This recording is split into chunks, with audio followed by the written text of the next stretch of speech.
So, hi everyone. This is a small group, which is great actually, because it means I don't have to use a mic. And can everyone hear me? Yeah. Yeah? Good. Rarely accused of being quiet. So this presentation is about raising money for a cannabis company. And I should probably start by telling you why I would be here talking about that. My name's Sara Batterby. I'm the CEO of a company called Hifi Farms. We're a cannabis cultivation company based originally in Portland. We just moved out at the end of last year onto a 50-acre farm in Hillsborough where we're building a large Tier 2, very kind of state-of-the-art, sustainable cannabis cultivation facility. Prior to getting into cannabis, which was pretty recently, I moved up to Portland around Christmas of 2014. Did not have cannabis on my radar at all.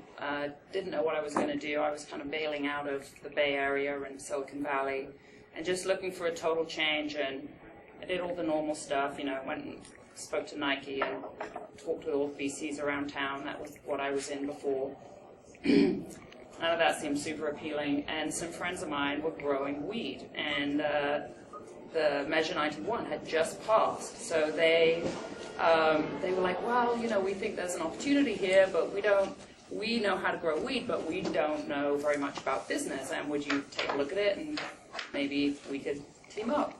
And I was like, all right, I'll take a look at it. That's unexpected. So I took a look at it, and honestly, the minute I started to get my arms around it from a business perspective, meet the people involved, kind of understand the community and the Oregon approach to cannabis, and understand a little bit about the activism and the social, the social justice and all of these different reasons why this was an important thing to do, and the scale of the emerging market that was oncoming, I was kind of hooked.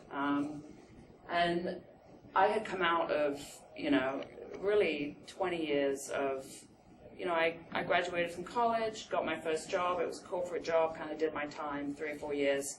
And since then, I've been starting companies and working in startups, and ended up doing that for 10 years in the Bay Area, after which I was invited as a partner into a early stage angel fund, which was just in kind of the formation stage.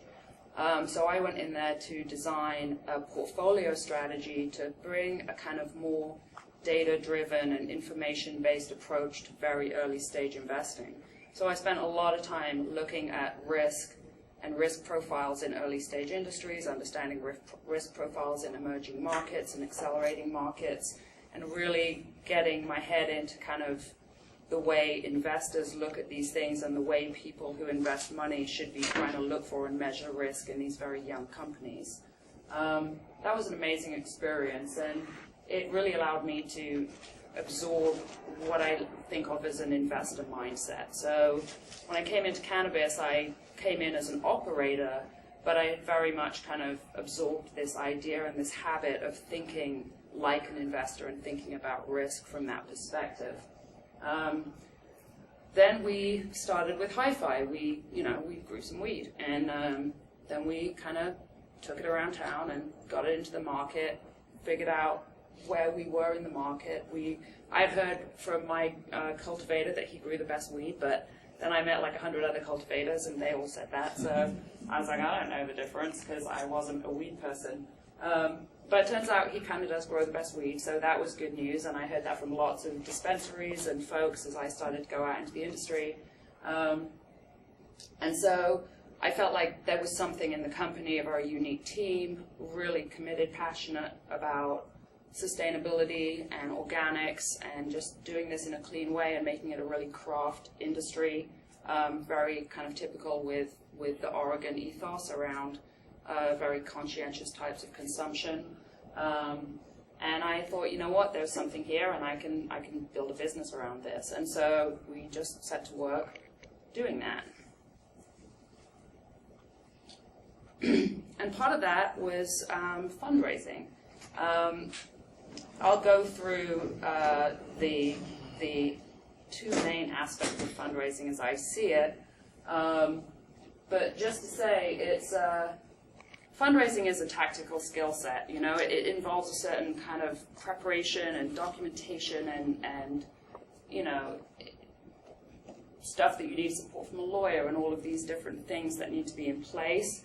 But there's also, and this is something that I think is less talked about, but I really think is as, if not more important than the tactical, is the emotional aspect of fundraising.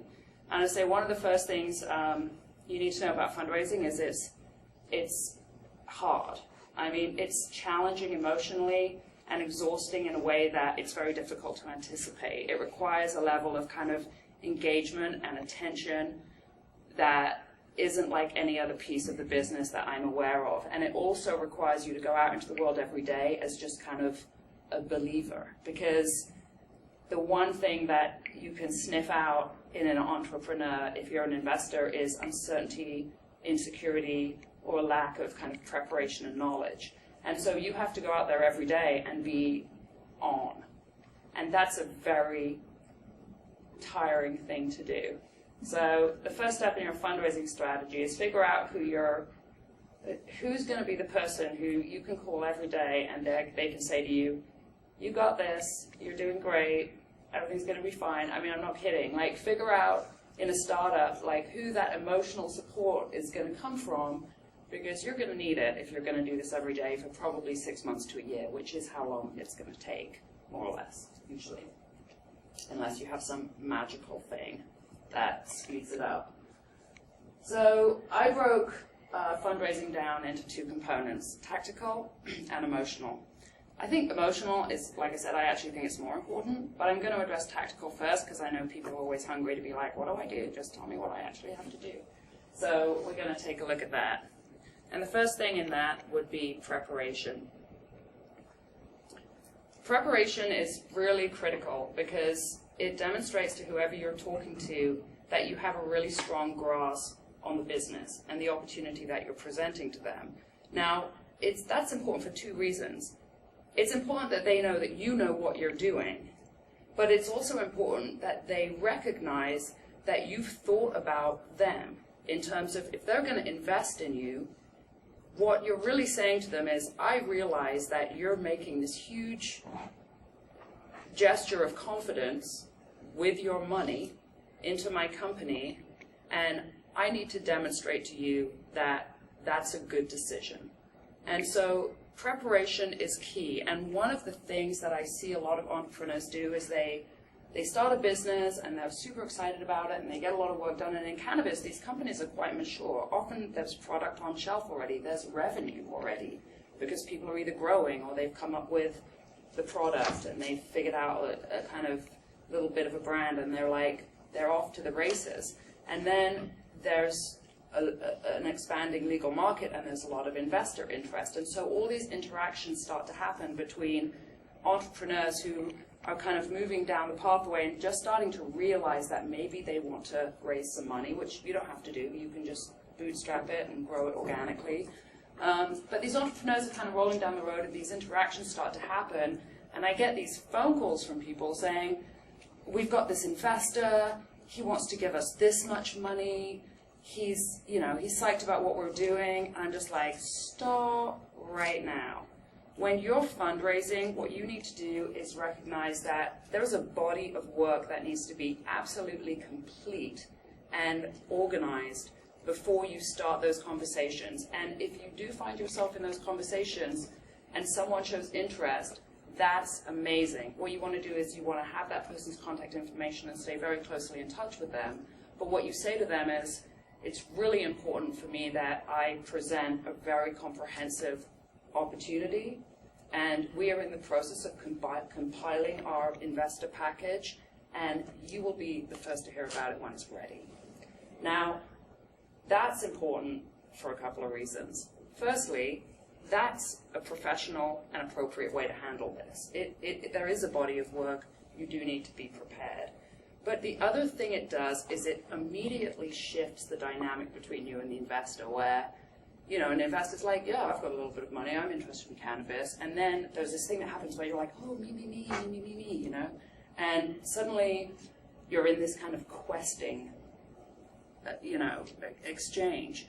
And that's very disempowering for you as a business person and as a founder. It's exhausting and it's usually disappointing.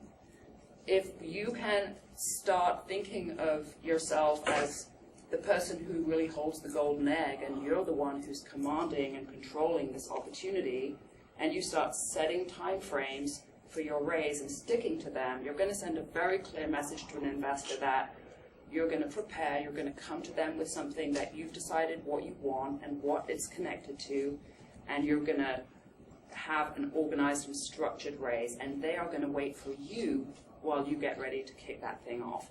So you need to set a date and stick to it. If you end up ready before your date, well done. You did a lot of work in a short amount of time, because I would say that the preparation phase, if you're starting from scratch, is 2 or 3 months. And if you kind of have a lot of your pieces together already, it's probably 30 days to get everything in the same place and checked and aligned. And when I say the same place, the way I did this was I created an investor folder, and I did it on Google Drive, which is a great framework because you can then share that folder with other investors. But what needs to be in that folder before you let any investor see any materials are these things. You need your incorporation documentation. If you are not already an entity, you're having a conversation with someone who's going to give you money, and you're entertaining a conversation with them, but you're not in a position to give them anything because you don't have a company. That doesn't inspire a lot of confidence with investors. So your incorporation document, which will include your registration, your state registration of your entity, and then whether it's your shareholders agreement or your operating agreement, the document that defines how the business is going to be run and how control is shared and how governance is organized in your company. The second thing is the investment instrument, and that kind of takes us back up to understanding debt and equity. Depending on the kind of business that you're in, whether or not you have revenue yet, or you are, you don't have any money and you have to buy a $100,000 piece of equipment, you're looking for equity, which means you get money and you give someone a percentage of your company.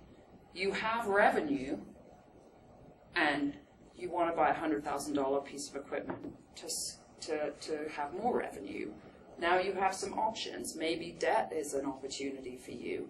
Maybe you can do something interesting where you can exchange a little bit of equity for debt instead of for credit. Exchanging equity for debt, let me give you an example. I did my raise at a $10 million valuation, which means $100,000 bought 1% of my company. I secured a total of $2.3 million for debt in exchange for a total of 5% of my company. So if you see it's a 5-to-1 or a 4-to-1 exchange between debt and equity, by offering people, either private investors, they have the secured position of debt, they know they're getting their money back, but there's kind of an equity kicker there to, create an incentive for them to give you the debt in the first place and to be in that slightly unusual startup situation where there's some understandable risk. It's a startup, they're risky. So understanding how your revenue structure and your business model, leads into what instruments are the right fit for your company is the first step. And you can work with a good business attorney or, someone like me, basically, who can very quickly look at your stuff and tell you that. And then figuring out what's the contract, what's the piece of paper that is going to make it possible to facilitate that exchange of money for something else, whether it be, equity or debt. That document has to be drafted and it should be in your investment folder. Now, the way I did it, I used a convertible note. In the Bay Area, where everyone is startups, people are very, very familiar with this instrument for raising money. It's basically a debt instrument that isn't really a debt instrument, but you take the money in as debt, you pay a very minimal interest rate on it that you never pay because it accrues to the principal, and then that converts at some point in time, either a number of months or years, or based on a trigger event, like you raising more capital in the future that converts into equity in your company. Again, it's a very standard kind of boilerplate document that you can get from any securities attorney. And being that there are so few people in here, if any of you want to see one of those, send me an email and I'll send you one. But once you have all of these things in your, so Incorporation Document, Investment Instrument, Executive Summary, and Business Plan. You know, I never wrote a business plan. I kept wanting to and kind of not getting around to it. And I had an executive summary that was kind of an extended executive summary, a 4-page document instead of a 1-page document. And things were moving so fast and we were so busy, and I never wrote a business plan. And turns out I never needed one. No one ever even asked me for one. They're mostly fluff. Like, you see these 40, 50-page business plans, and mostly they have a whole bunch of other people's, like, images and data and stuff in them. You really don't need it. If it's something that you love to do, write one. If it's just this thing that you kind of can't get out from behind and you feel like you can't do anything until you have this huge thing, don't worry about it. Just keep moving. The pro forma. This is something you cannot get around. Excel is your friend. If you don't know how to use Excel and work with a pro forma, which is basically a future prediction of the money that you're going to make based on certain assumptions about your business, then get someone to help you with this. Those people are not too difficult to find. You can find someone on Craigslist probably who can help you with a pro forma. But it basically breaks down into a pretty granular detail all of the revenue and cost of your business going forward, assuming you get the money that you've decided to raise, all of the expenses and revenues going forward over a period of time. I would say for a startup at seed stage, like very early stage, 2 years is enough. To realistically forecast beyond 2 years in a cannabis startup that's just starting doesn't make any sense. Like, even my pro forma is it's like a fantasy, really. But the bottom line is what it shows an investor is that I have spent a long time studying and understanding the cost basis of my business. I know all the numbers. I know on a gram basis how much it costs me to do every piece of my business. In every gram of cannabis that we grow, I can tell you how many dollars I spend on power, how many dollars or cents I spend on nutrients, how many, all of these things. And having that there just lets an investor know that you've done that work. And here's the truth, because, all the stuff you don't learn in business school, but's really true, is the important stuff. I shared my investor folder with, multiple investors over time, but really I would say out of my entire raise, there were like 15 or 20 people who really engaged with me and wanted to really go through the due diligence process. Because I was doing it in Google Drive, I could see who was coming in and out and what documents they were opening. And what they mostly did was they came into the folder, they clicked on the pro forma, spent about the business summary, spent about 27 seconds looking at it. Then they clicked on the Excel spreadsheet, the pro forma, spent like a minute and a half looking at it. The bottom line is that these investors are not going to make a decision based on this information. They're going to use this as a confidence builder to validate whatever the experience is they're having of you, meeting you, understanding your product, kind of attuning to how much you know, how committed you are to the business, like these important things, which are the things that people really use to make decisions. So this all absolutely has to be there. It has to be complete. It has to be correct. It has to be detailed, even though your investors may or may not spend any time looking at it.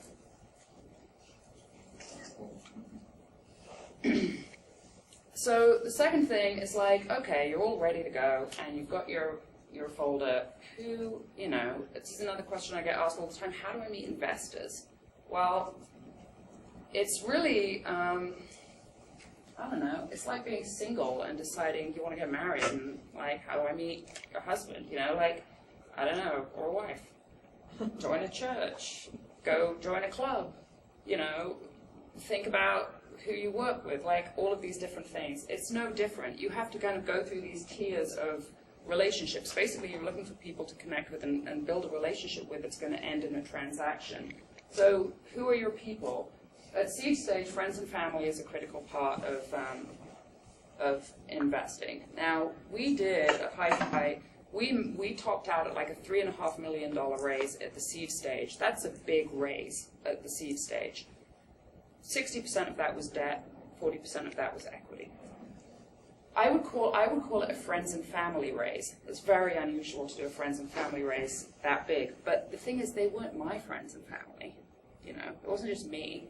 It was me and my close circle of professional network friends and advisors who have seen me perform and do things in other companies, and my team and their close circles of friends, family, professional connections and advisors who had seen them excel in different things that they had done. And we all sat down and we kind of came up with this list of people who were in our network who could potentially be interesting people who might be interested in what we were doing. And it ended up being 100% of the people that invested in my company came from that list. All of them. Oh no, except one, two. There was a couple of people who came in a little bit later, towards the end of the race when we had a lot of traction, who came in through ArcView or came in through these other things. But that piece was very important because the first people to give you money are often going to be the people who already think you have your act together and understand you're committed and have some experience with your products or kind of know who you are. The other people are seed stage investors, angel investors. Those guys, they're everywhere. They're basically wealthy people who are interested in cannabis. They're high net worth individuals. They have a varying degree of experience in investing. I haven't, a lot of people in my kind of friends, family network are angel investors because I have spent a career working with angel investors, but they don't necessarily know more than you do about anything, and they certainly don't know more about cannabis than you do because there's no smart money in cannabis, because cannabis hasn't even completed one full business cycle. So anyone who's put money into cannabis so far hasn't got money back out of it yet. And what's important to understand is you're the smartest person in this conversation when it comes to cannabis and business with cannabis. So don't be intimidated by the fact that these people are investors. They're just people. They're people who are interested in the industry and the opportunity it presents. And it's up to you to kind of educate them a little bit.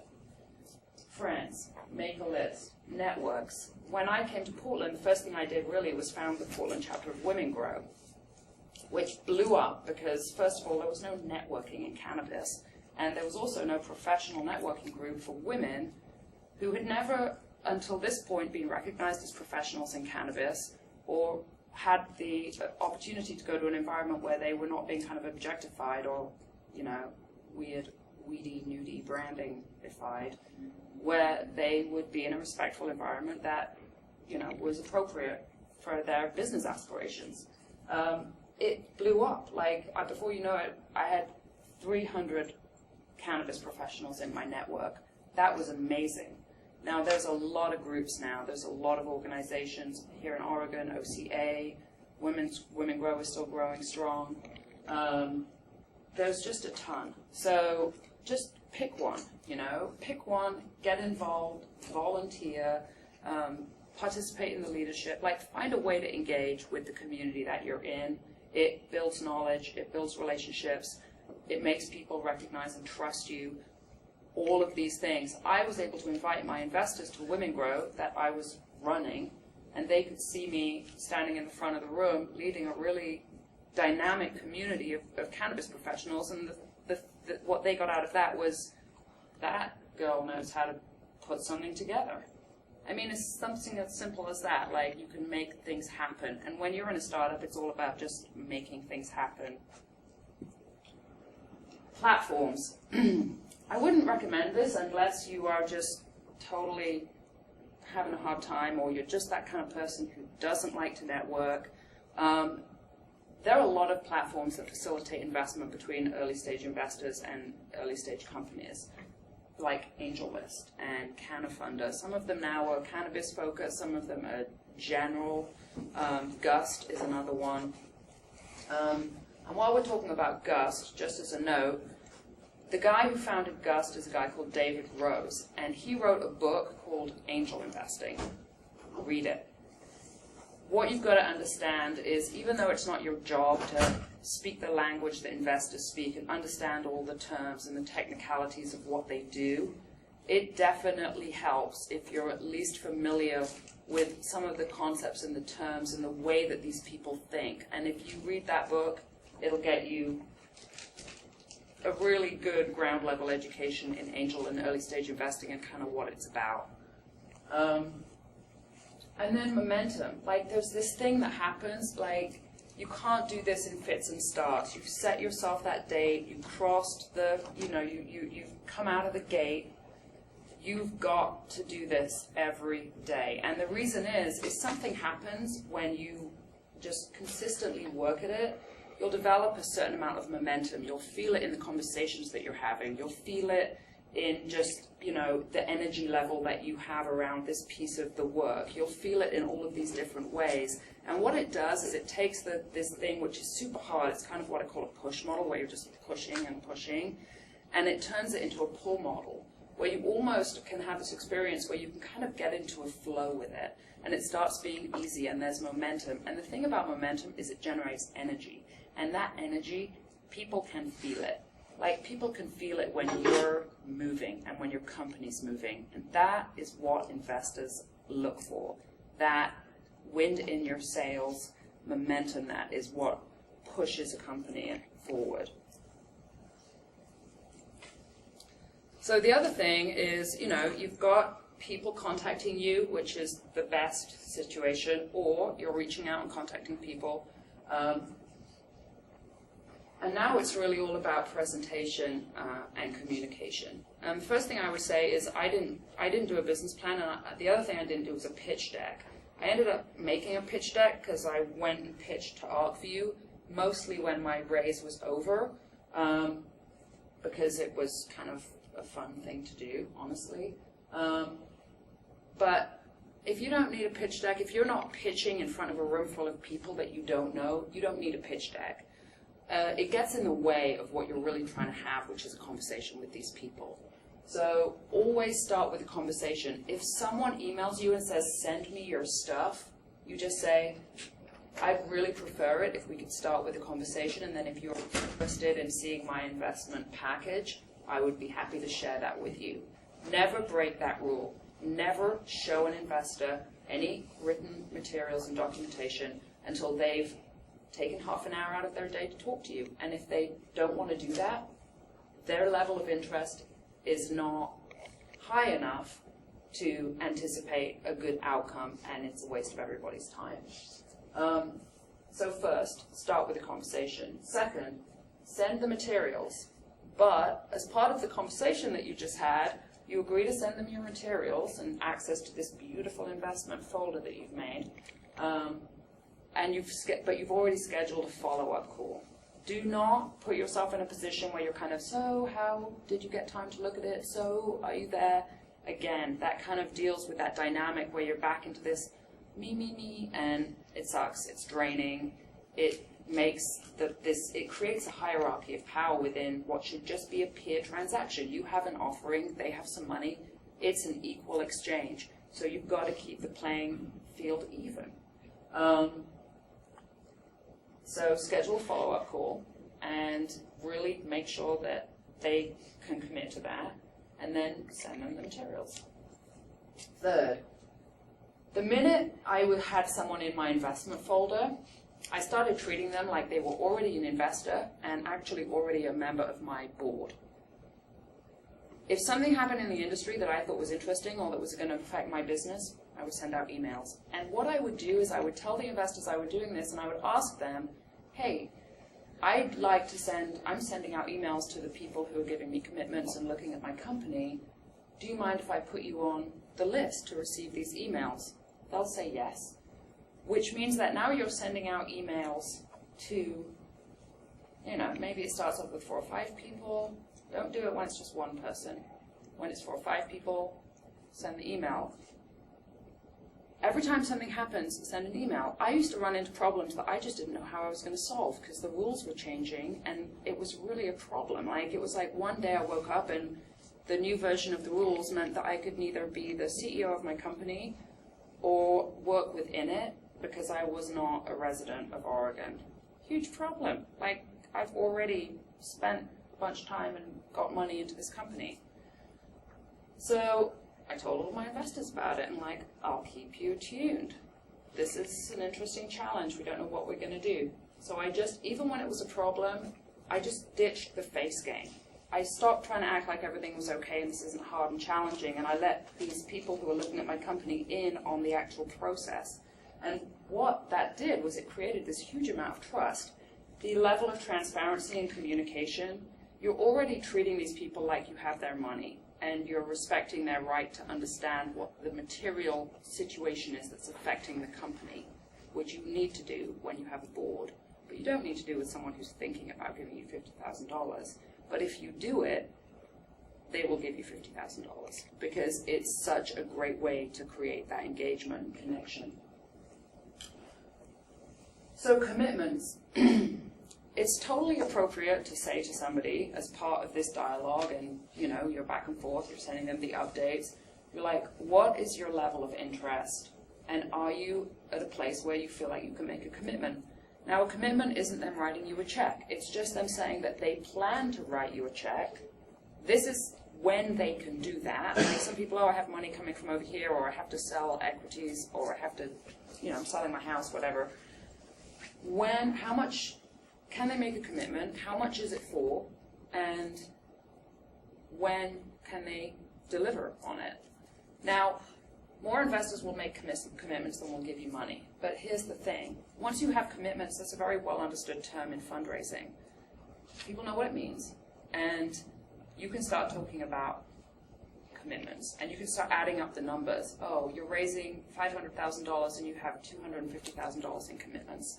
That sends a strong message to investors that you have some momentum, you're getting some interest, people are engaged, and people are starting to commit, and you're lining up these commitments to be at the full amount of what you want, or the point within that amount where you feel comfortable starting to pull in this money. So don't rush. If you have an investor on the line and he said, I can commit to $50,000 and I can write this check anytime, depending on where you are in your business situation, it's okay to say, that's amazing.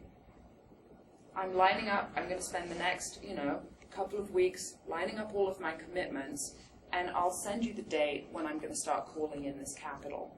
That's going to make him feel like he might get left off the call in the capital list. I know this sounds like kind of a power game, and it kind of is a little bit, but it's not a power game where you're trying to make yourself more important than anybody else.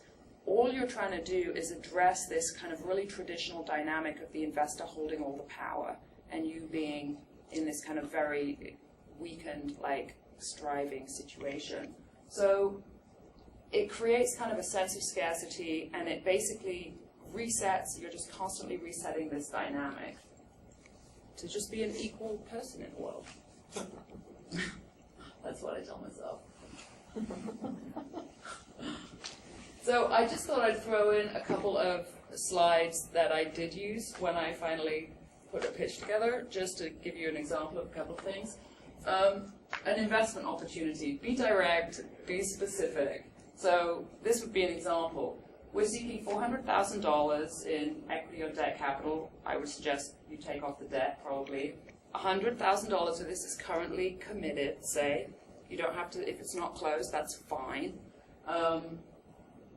We're using a convertible note with a valuation cap of blank. And we're looking for investors who can add strategic value to our board and our future plans for growth. If you line this information up like this, first of all, you're being very clear with your investor about what you want, and you're also letting them know that it's important to you who you put around your company. The wrong money will kill your company. If you get hold of an investor who is riding your ass or constantly complaining or doesn't get his money back fast enough, or just whatever the drama is, that will suck the life out of your business. It's really important that the people who invest in your company are like-minded, aligned with your vision, in check with your values and how you want to run your business, and willing to support you now and in the future as you continue to grow this company. So you're telling an investor, hey, I'm going to be selective, I'm lining up these commitments, this is how I'm structuring it, let me know if you want to fit into this kind of schedule. And another one I threw in here, just kind of good measure, address investor returns and exits. I speak to a lot of people who get quite far along with this. Like, they have their package put together, they're starting conversations with investors, and I say to them, so what's your strategy for returns and exit? And they just blank look. And I'm like, so you're asking people for money, but you haven't thought about how you're going to get it back to them. What does that tell you? Like, I wouldn't give someone money if they hadn't really thought about how I was going to get it back and more, because that's why I'm doing it. At least that's part of the reason I'm doing it. So you have to have this in part of your conversation with them, and they have to know that it's part of what you're thinking about. So for me, it was blended value creation and residual returns, which means I'm going to build the company so it's worth a lot more money with a valuation. And I'm also in cannabis, and we all know that there's some really healthy and happy cash flow opportunities in cannabis cultivation, especially right now. And I'm going to find ways to kind of distribute some of those earnings back to investors, and this is how I'm going to do it. Board-approved distribution starting in month 25 of the plan. Now remember, when you're raising money, you are not allowed to tell people that you will give them back any specific thing. It's against the law. Don't do it. The SEC doesn't mess around. But you can let them know that with the approval of your board and based on the current financial situation of the company, you plan to return earnings to investors in, say, month 25 of plan and ongoing. Preparing for an acquisition and or national scale in 3 to 5 years. So what are you going to do? Are you going to sell this company? Or are you going to really try to position it to really grow once this national market comes online for all of our Oregon companies with change on the federal level of the law? It doesn't matter if you don't know the answer to that right now. I don't know the answer to that right now. I don't know what we're going to do. It's going to be one of those. But it just lets people know that you're thinking about it. And it's just important that you have thought about it. And then this was stuff that I put in there, like $100 million valuation is not a crazy pipe dream in cannabis. That's achievable. And the people who are going to get to this aren't the people who, they're just the people who I think really focus on being the best at what they do. Like, really focus on, for us, it's about quality and craft in the way that we cultivate. And we happen to be so committed to that and so focused on that, that all of the momentum and energy around the company kind of just came from our focus on that one thing. That and being really active in our community and being like a good citizen within the industry that we decided to build this business in. Closing. This is something that people think of as very hard, and I understand why, because if I was in some if I met an investor and then he said, send me your stuff, and I sent him my stuff, and then I spent a couple of weeks emailing him trying to find out if he'd looked at it or not, and then managed to catch him between meetings to talk to me, wow, closing, God, that's hard. Yeah, I'd say that's impossible. But if you have engaged these people in a conversation, it's not really closing. I didn't so much close any of our investors as let them know when they could send the money. It was like, okay, now we're ready. We've got the bank account set up, now we're ready. We've got this done, now we're ready. And then there's a little bit of hustle with, hey, I've got your contract signed, or where's the money? Like, there's always a little bit of that, but that's just people being busy. But you're not really closing. You're just already in this really robust conversation with these investors who trust you. You're being transparent. You're like working your business. You're making it all completely visible to them. You're giving them updates. There is no hard close, in my mind, that's effective unless you're a car salesman. And I've definitely been exposed to that. And frankly, it sucks for anyone who's been in that situation. It's awful. Investors don't like that either. So you'd rather have a conversation than a close. I hate the word power. It really isn't about power, like I said. It's about really knowing that you have something special. You are a talent in the fastest growing industry in the United States of America. There is more money out there in cannabis than there is talent. So you guys are the hot commodity. If you're a grower and a good one, you are a very, very valuable asset. If you know how to extract or blend cannabis to make these beautiful products and you've spent like a couple of years figuring that out, you're a very valuable commodity. You don't have to know about all the stuff I know about. You just have to know your worth and understand that you don't need to beg for money, because all you have to do is have your act together and be an expert in what you're an expert in, and understand that you're actually going to get to be selective about the kind of money you bring into your company, because you guys are the really rare commodity in this situation. Timing. Again, this is just discipline. Set a date for calling in the capital. Set a date, stick to it.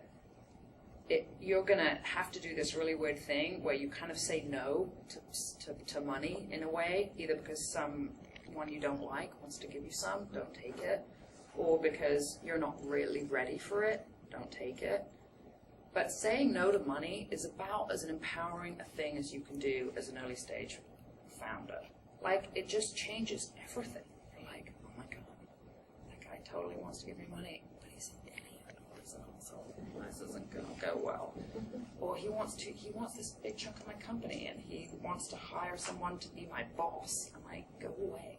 So all of this stuff, you don't need any of that. So confidence, like, hold your space and assume that you're going to close this capital, and you have these conversations going and these people, and run it on your time, on your terms, and just kind of do it that way.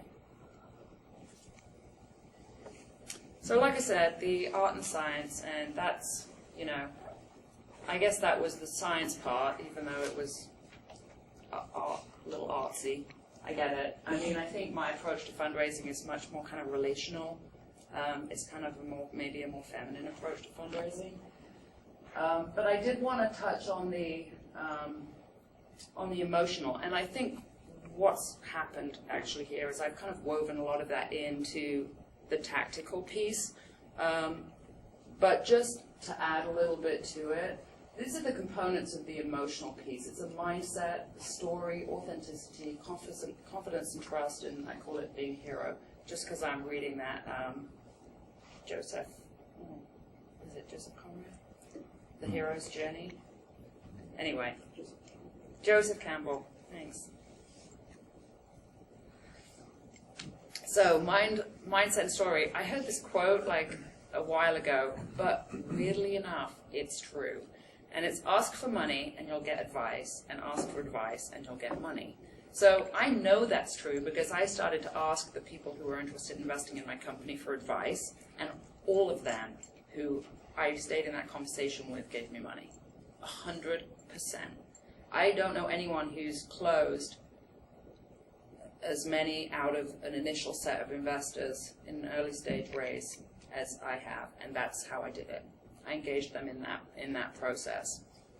So again, it's the same thing. Always start with a conversation, schedule a meeting, follow-up calls, constant communications and updates, commitments, and don't rush. Did I just do this? I think that's the wrong slide.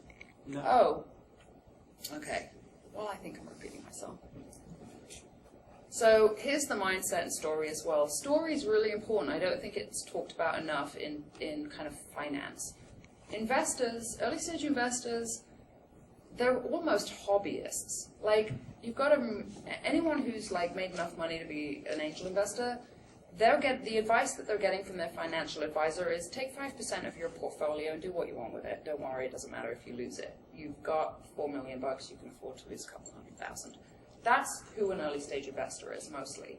Now, so those people are almost playing. They're playing, and they're playing in cannabis because they're interested in it and excited about it. They're playing in cannabis for the same reason that you are. So they're not just looking, they are looking for a return, and hopefully they'll get one, but systemic risk in cannabis is pretty high, and a lot of these early stage investors aren't doing a proper portfolio strategy where they're doing 20 investments and, you know, really spreading that risk. They're going to pick one or two companies, and what they're going to pick is the story that is exciting to them and that fits what they want, whether they, you know, whether they're, you know, it reminds them of when they started their first company, or, you know, they're relating to you as like someone who has a skill set that they, you know, admire, or all of these different things. Story is really important. But another thing about your story, it's not just your personal story. You've got to understand the story of the industry that you're coming into. It's not enough that you just know about your business. You have to talk about the future and what it means to be in a startup, in an emerging industry, in a highly regulated market, with price volatility coming at you, emerging brands, mainstreaming of this, you know, underground thing into these national markets. You've got to understand like the macro story about what's happening. Because if you don't understand that, you have no way of contextualizing what you're doing with what is happening in the world, and what you're doing may or may not make sense. And you wouldn't know that unless you know this stuff. So I just would encourage everyone to spend a little bit of time, I don't know, reading economics related blogs about some of the macro systems that are in play. I spent a lot of my career looking at emerging markets in technology and finance and real estate, and this stuff is nothing to do with cannabis. This is just what happens in an emerging market. And you guys need to know that, because it's really important. Because we're going to see cannabis prices fall, potentially 15-20% year over year for the next 4, 5, 6 years. That's going to decimate your pro forma. That's going to change your plans. You better have a strategy for addressing that, or answering that question when you speak to an investor. Otherwise, you're a big risk to take if you don't understand what's happening in your industry. So, you know, have your story, your personal story, your passion for your business be really a big part of it, and also tack on this big picture story about what's happening in the world. Here's another thing I did, which was really, really helpful, is I let investors know that I was doing this with them in mind. I was actually kind of using an investor mindset to design my company and make up this investable object that they could put money into. And here are some examples of how I did it. I capped founders' salaries. I committed to our investors that all the founders, me, my business partners, we wouldn't just like take home great big salaries because we are a cannabis company. We would earn salaries that reflect the market value of the job that we do in the company. If you do that, an investor knows that you're not going to be sucking revenue out of the company that isn't going to go into growth and that isn't going to go back to them.